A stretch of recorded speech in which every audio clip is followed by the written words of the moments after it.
사랑하는 주님 감사합니다. 오늘도 그리스도 안에서 새 날을 시작할 수 있도록 은혜 주신 것을 감사합니다.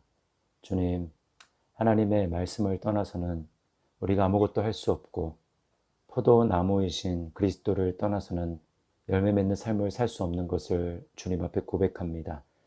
오늘 하루를 시작하며 내 삶을 말씀 위에, 내 삶을 그리스도 안에 온전히 뿌리내리고 주님과 온전히 연합한 삶을 살아가기를 원하오니 주여 이 시간 말씀을 통하여서 나의 마음 가운데 말씀하여 주시고 나의 일부가 아니라 나의 전부가 주님의 말씀에 순복하는 삶 살아갈 수 있도록 주님 은혜 베풀어 주시옵소서. 감사드리며 예수님의 이름으로 기도드리옵나이다. 아멘. 찬송가 96장 예수님은 누구신가? 찬송가 96장을 함께 찬송하겠습니다.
바로와 그의 모든 신하가 이 일을 좋게 여긴지라.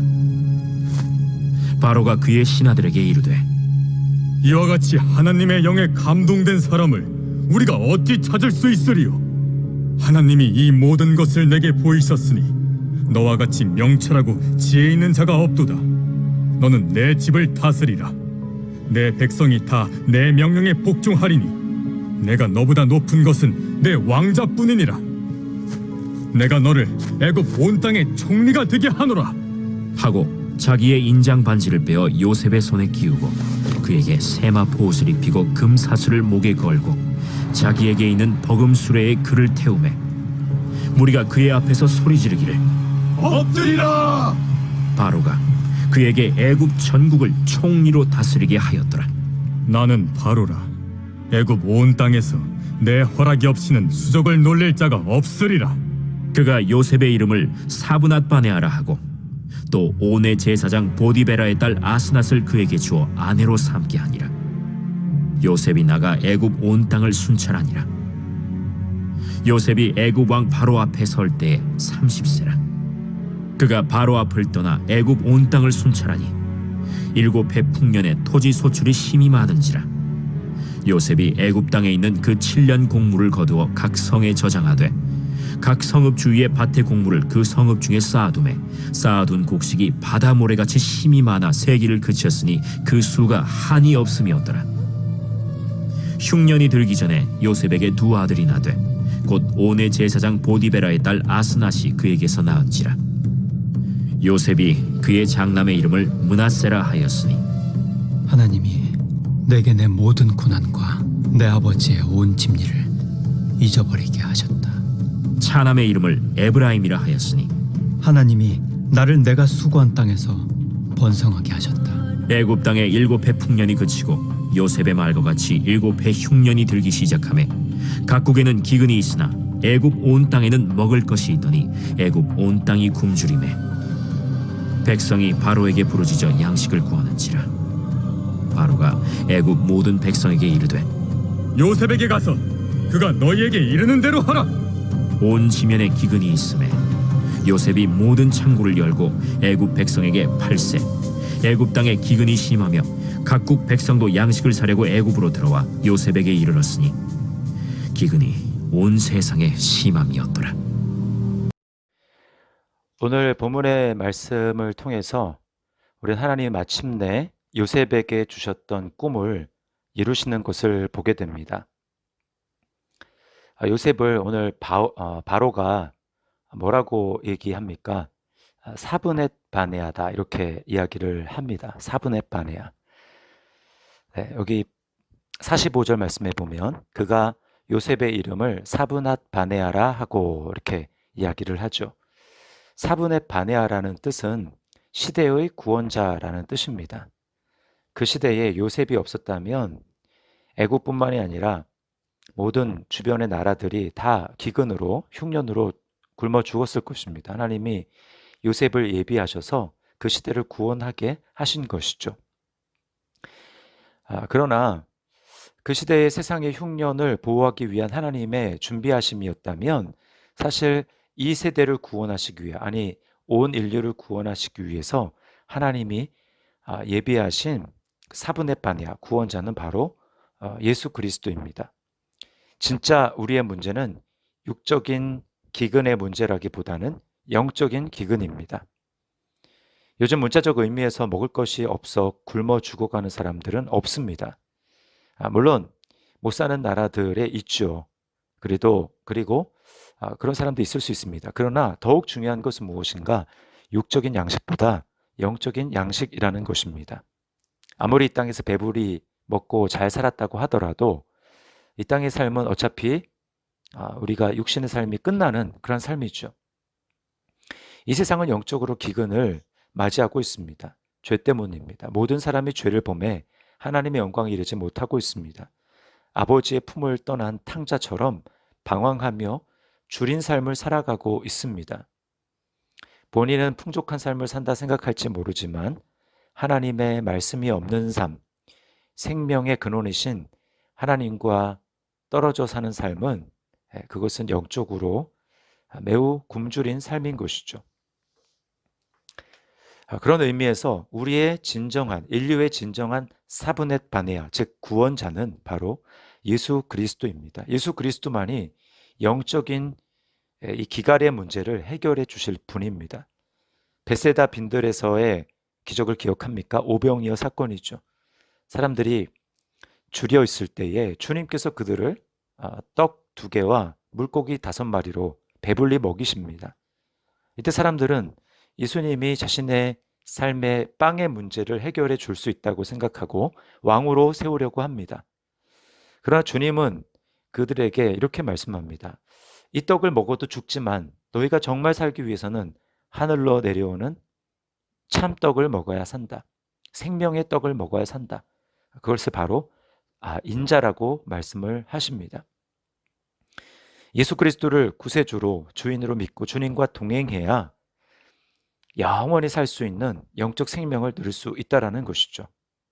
그리고 예수님만이 진정한 사브넷 바네아가 되시는 것입니다. 오늘 바로는 요셉에 대해서 38절 말씀에 하나님의 영에 감동된 사람이다 라고 이야기를 합니다. 예수님은 성령에 감동되신 정도가 아니라 하나님이 예수 그리스도에게 성령을 한량없이 부어주셨다고 말씀을 합니다. 그래서 여러분, 우리가 예수님을 영접하면 오늘 요셉이 두 아들들을 이제 낳고 이름을 짓지 않습니까? 두 이름인데 51절 말씀에 보면 므낫세라고 합니다. 그리고 52절에는 에브라임이죠. 예수님을 영접해서 우리가 진정하신 사브넷 바네아 구원자이신 예수님을 우리 삶 가운데 영접하면 우리에게는 이 두 가지 일이 일어납니다. 첫 번째는 므낫세죠. 이 모든 죄를 용서받게 됩니다. 하나님이 우리의 모든 죄를 기억하지 않으시고 잊으신다라는 것입니다. 요셉이 과거의 모든 아픔과 괴로움의 기억을 하나님이 이 므낫세라는 아들을 통해서 다 치유해 주신 것처럼 우리의 죄가 예수 그리스도를 믿음으로 다 씻음을 받고 용서함을 받습니다. 하나님이 기억하시지 않습니다. 또 두 번째는 에브라임이죠. 에브라임은 번성하다라는 뜻입니다. 우리가 예수님을 믿음으로 우리 삶 가운데 이제 열매 맺는 삶을 살아갈 수 있고 영적인 측면에서 하나님을 기쁘시게 할 수 있는 진정한 형통의 삶이 시작이 되는 것이죠. 그래서 우리는 이 요셉의 사건을 보면서 진정하신 구원자이신 예수님을 다시 한번 우리 삶 가운데 구원자로 허락해 주신 그 하나님의 신묘막측한 은혜를 기억하며 감사해야 할 것입니다. 자, 오늘 또 두 번째로 다시 한번 좀 생각해 볼 말씀은 요셉이 한 시대에 하나님 앞에 쓰임받은 것처럼 우리 또한 하나님 앞에 쓰임받는 자가 되어야 합니다. 요셉이 어떻게 쓰임받을 수 있습니까? 그 쓰임받는 조건을 보면 세 가지를 좀 생각해 볼 수 있는데요. 첫 번째는 하나님의 영에 감동된 사람이었다는 것입니다. 38절에 다시 바로가 한 말을 기억해 보십시오. 이와 같이 하나님의 영에 감동된 사람을 우리가 어찌 찾을 수 있으리요. 하나님의 백성 중에서도 하나님의 영에 감동된 사람은 쉽게 찾기 어렵습니다. 하나님과 동행하며 하나님의 성령의 인도함을 받는 사람이죠. 구약시대에는 하나님의 영에 감동된다라는 것은 특정한 사람에게 한정된 것이었습니다. 구약에서 하나님은 그래서 새 언약을 말씀하시죠.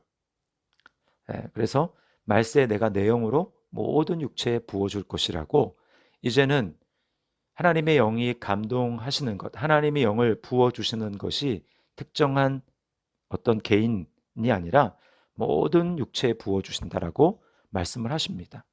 이 하나님의 영이 누구에게 부어집니까? 예수 그리스도를 믿는 자들에게 하나님은 성령을 주시고 그리스도를 통해서 우리에게 우리 안에는 성령님이 내주하게 되시는 것입니다. 그러나 여기 감동되었다라는 것은 그냥 성령님이 우리 안에 살아계시는 정도가 아니라 충만한 것을 얘기하는 것입니다. 충만함은 다른 차원이에요.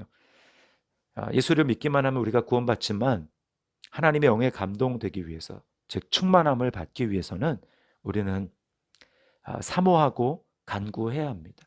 복음을 깊이 알고 그 복음이 내 안에 온전히 이루어지기를 위해서 사모하고 하나님 앞에 간구해야 하는 것입니다. 그래서 하나님의 영에 감동된 사람, 즉 하나님의 성령으로 충만한 사람, 그 사람이 바로 하나님께 쓰임받는 사람이 될 수 있다는 것입니다. 두 번째는 하나님의 때를 기다리며 인내하는 사람입니다. 꿈을 이루기 위해서 요셉에게는 13년이라는 시간이 필요했습니다. 17살에 하나님이 주신 꿈을 갖게 되었죠. 그러나 그 꿈을 이루기 위해서 형제들의 배신이 있었고 애굽으로 팔려가는 일이 있었고 또 보디발의 집에 종살이하는 일이 있었고 또 감옥에 오해를 받고 억울하게 감옥에서 보내는 세월이 필요했습니다. 13년이라는 인내의 시간, 고난의 시간, 그것을 믿음으로 인내로 잘 버티고 인내했을 때 비로소 하나님의 꿈이 이루어지는 것이죠. 이게 바로 하나님께 쓰임받는 사람들이 가져야 할 태도라는 것입니다. 여러 번 좌절과 실망이 있을 수 있습니다. 그때 인내해야 합니다. 하나님이 약속하신 것을 받기 위해서, 내 삶에 성취하기 위해서 우리는 반드시 믿음의 인내가 필요합니다. 히브리서 10장 36절 말씀에 하나님 이렇게 말씀하십니다. 너희에게 인내가 필요함은 너희가 하나님의 뜻을 행한 후에 약속하신 것을 받기 위함이라. 약속하신 것을 받기 원하십니까? 그렇다면 인내하셔야 합니다. 좋은 것들, 하나님 우리에게 주신 것들, 좋은 것들은 인내가 필요합니다. 그래야 얻을 수 있습니다. 믿음은 반드시 인내를 포함하는 것입니다. 그래서 좋은 땅에 뿌려진 씨는 무엇입니까? 말씀을 받은 후에 인내로 결실하는 자다라고 말씀합니다. 그러므로 하나님의 능하신 손 아래서 겸손하라. 때가 되면 너희를 높이시리라. 그때를 믿음으로 바라보고 있습니까? 그렇다면 하나님은 능하시다라는 것을 믿고 내가 겸손하게 그때를 참고 기다려야 할 것입니다. 인내하는 사람, 그 사람을 하나님이 사용하시고 쓰십니다. 세 번째는 하나님께 순복하는 삶입니다. 오늘 그 인상적인 장면은 바로가 요셉에게 자신의 지위가 더 높음에도 불구하고 모든 것을 다 위임하는 것입니다.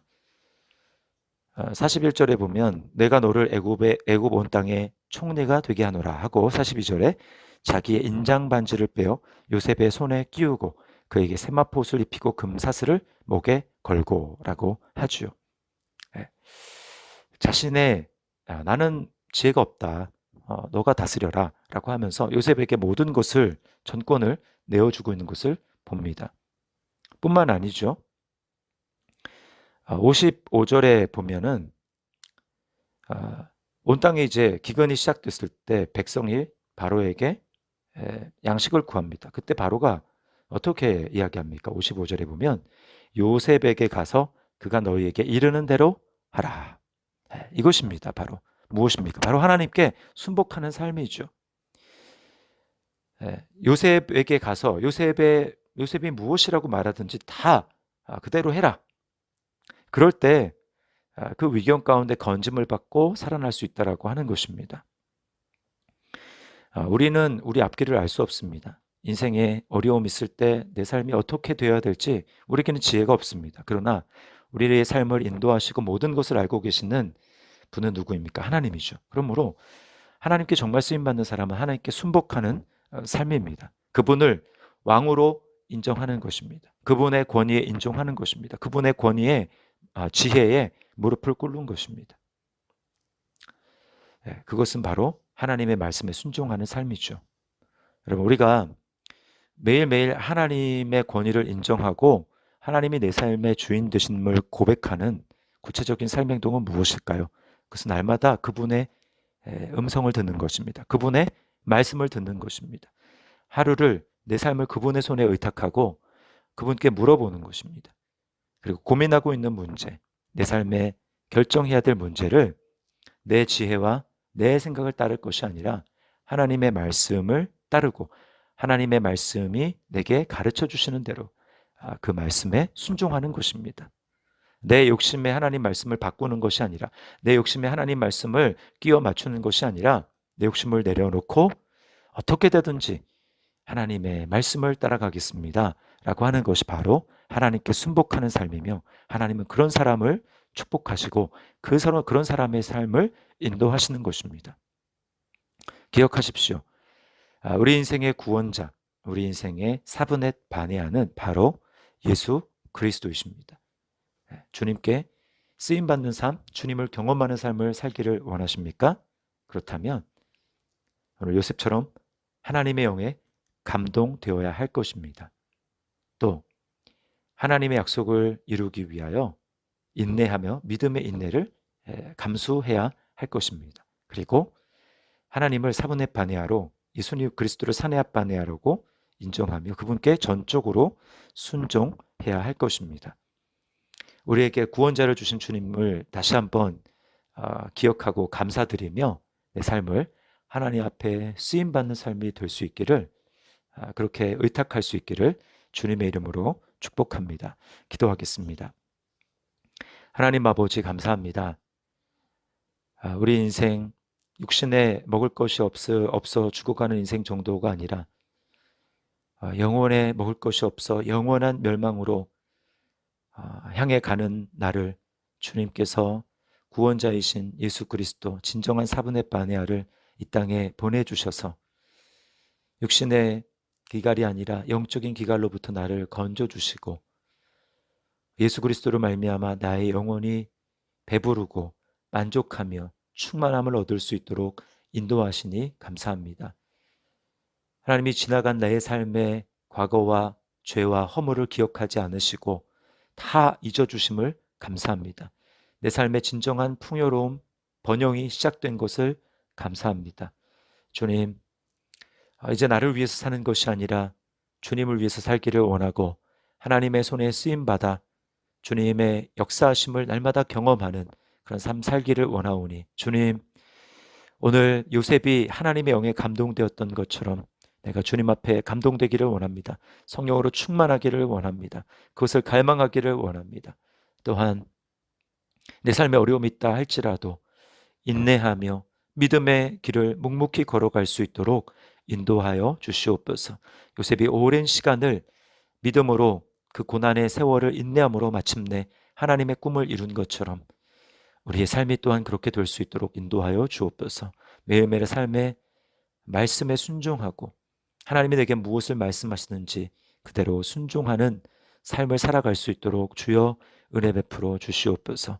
그래서 짧은 인생 하나님의 손길을 많이 경험하며 주님을 높이는 인생 될 수 있도록 우리 주님 역사하여 주시옵소서. 코로나19로 많이 어려운 가운데 있습니다. 주님, 성도들의 삶을 축복하시고 기억하여 주시며 환경의 어려움을 주님이 임재하시고 동행하시는 기쁨과 은혜로 말미암아 넉넉히 이길 수 있도록 도와 주옵소서. 예수님의 이름으로 기도드리옵나이다. 아멘. 하늘에 계신 우리 아버지여, 이름이 거룩히 여김을 받으시오며 나라의 마옵시며 뜻이 하늘에서 이룬 것 같이 땅에서도 이루어지이다. 오늘날 우리에게 일용할 양식을 주옵시고 우리가 우리에게 죄 지은 자를 사하여 준 것 같이 우리 죄를 사하여 주옵시고 우리를 시험에 들게 하지 마옵시고 다만 악에서 구하옵소서. 대개 나라와 권세와 영광이 아버지께 영원히 있사옵나이다. 아멘. 오늘도 기도 가운데 주님의 위로와 함께 하심을 깊이 경험할 수 있기를 주님의 이름으로 축복합니다.